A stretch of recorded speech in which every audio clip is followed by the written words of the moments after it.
सभी को नमस्ते, जय श्री राम। साथियों, जैसा कि आप सभी को पता है, पूरे देश में एक चुनावी माहौल चल रहा है और जो लोकसभा चुनाव है उसके लिए अलग अलग चरणों में पूरे देश में चुनाव हो रहे हैं और लगभग कई चरणों में चुनाव हो भी चुके हैं। तो दिल्ली में आने वाली 25 मई 2024 को चुनाव है। तो एक समस्या जो मैंने दिल्ली नगर निगम चुनाव 2022 में देखी थी, तो उसी समस्या के समाधान के लिए, क्योंकि मैंने देखा था कि कई सारे जो मतदाता हैं वो पोलिंग स्टेशन पर जाने के बाद उन्हें पता चला कि उनका वोटर लिस्ट में नाम ही नहीं है, जबकि उनके हाथ में उनका पहचान पत्र था, लेकिन वोटर लिस्ट में से ऑलरेडी उनका नाम कट चुका था। यहाँ तक कि दिल्ली प्रदेश के जो कांग्रेस अध्यक्ष उस समय के थे, तो उनका भी नाम जो है वोटर लिस्ट में नहीं था। तो सबसे ज़रूरी है कि आप अपना जो नाम है वो वोटर लिस्ट में चेक करें, उसके बाद जाएं, देखें कि आपका जो पोलिंग स्टेशन है, आपकी जो वोट पड़ने वाली है वो किस सेंटर पर पड़ेगी और लिस्ट में आपका सीरियल नंबर क्या है। सबसे जो ज़रूरी बातें जानने के लिए है वो यही है कि आपका पोलिंग स्टेशन कहाँ पर पड़ रहा है और दूसरा आपका सीरियल नंबर क्या है। तो कई साथी हैं जिन्हें अभी तक ये मालूम ही नहीं है कि उनका पोलिंग स्टेशन कहाँ पर है। तो उसके लिए मैं आपको बताना चाहता हूँ कि भारतीय निर्वाचन आयोग ने इसके लिए काफ़ी तैयारी शुरू की है। ऑलरेडी जो BLO हैं वो घर घर जाकर के पर्ची पहुंचा रहे हैं। जितने भी पॉलिटिकल पार्टियां हैं, उन पॉलिटिकल पार्टी ने भी अपने कार्यकर्ताओं को इस काम में लगाया हुआ है। बावजूद उसके कई सारे जो साथी हैं वो छूट जाते हैं, जिन तक वोटर जो स्लिप है वो नहीं पहुंच पाती है। तो अब कैसे जाने कि आपका जो पोलिंग स्टेशन है, आपका जो सीरियल नंबर है वो क्या है। तो इसके लिए आप अपने स्मार्टफोन में गूगल प्ले स्टोर से ऐप डाउनलोड करें, वोटर हेल्पलाइन। तो वोटर हेल्पलाइन जब आप डाउनलोड करेंगे तो उस पर साइन अप का ऑप्शन आएगा। आप मोबाइल नंबर के ज़रिए आप उसमें साइन अप कर सकते हैं। तो उस पर आप देखेंगे कि जो आपका वोटर लिस्ट में आपका कहाँ नाम है, आप अपना सर्च कर सकते हैं अपना पहचान पत्र नंबर डाल के। यदि आपके वोटर कार्ड में आपका मोबाइल नंबर रजिस्टर है तो आप उससे भी सर्च कर सकते हैं। और वोटर ID कार्ड पर जो अब नए बन रहे हैं उन पर एक बार कोड आ रहा है, बार कोड के ज़रिए भी आप सर्च कर सकते हैं कि आपका जो पोलिंग स्टेशन है और जो आपका सीरियल नंबर है वो कहाँ पर पड़ रहा है।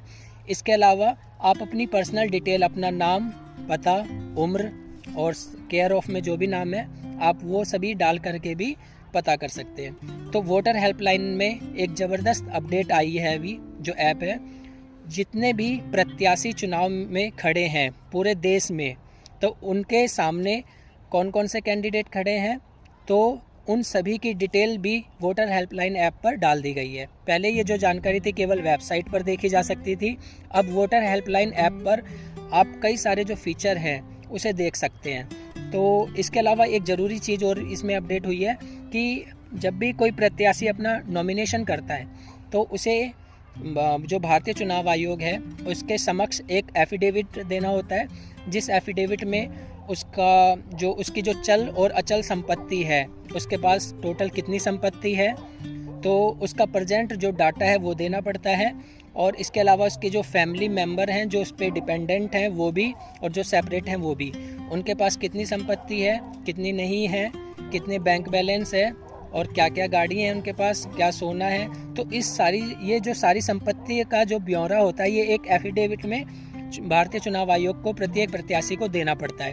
तो उस एफिडेविट का फॉर्मेट भी अब आप लोग देख सकते हैं कि किसने क्या क्या एफिडेविट लगाया है। तो ये सारी जो जानकारी है, अब जो नया वर्जन वोटर हेल्पलाइन का आया है तो आप उसमें देख सकते हैं। तो अभी जैसे देखें कि पिछले कुछ समय से जो गर्मी का पारा है वो काफ़ी हो गया है और दिल्ली में तो 40 से ऊपर ही पारा जा रहा है। तो जब 25 तारीख को आप जाएं वोट करने, तो एक तो समय का ध्यान रखें, दोपहर में जाने से बचें। तो सुबह सुबह जल्दी जा कर के वोटिंग करें और शाम को 6 बजे तक का टाइम है, तो आप देखें कि दोपहर में जाने से बचें। इसके अलावा जो भारतीय चुनाव आयोग है उसने प्रत्येक पोलिंग स्टेशन पर मतदाताओं के लिए, वोटरों के लिए कई सारी सुविधाएँ जो हैं दी हुई है।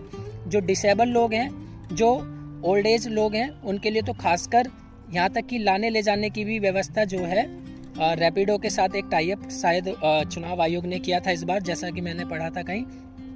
तो उनको लाने ले जाने की भी व्यवस्था डिसेबल लोगों को, और जो वृद्ध लोग हैं उनको लाने ले जाने की व्यवस्था है। इसके अलावा वहाँ पर जो वॉशरूम है उसकी व्यवस्था है और जो पानी है पीने लायक उसकी व्यवस्था है। और कई सारी आपको जो है फैसिलिटीज़ वहाँ पर मिलने वाली है। अगर आपको ये फैसिलिटीज़ वहाँ नहीं मिलती है तो आप वोटर हेल्पलाइन के ज़रिए भी उस पोलिंग स्टेशन की शिकायत कर सकते हैं। तो मैं आपसे निवेदन करूंगा कि इस जानकारी को ज़्यादा से ज़्यादा साथी एक दूसरे को शेयर करें, और जिसके भी फ़ोन में अभी तक वोटर हेल्पलाइन ऐप डाउनलोड नहीं है, आप उस पर जा कर के अपनी जो डिटेल्स हैं, अपना जो पोलिंग स्टेशन है वो ज़रूर देखें।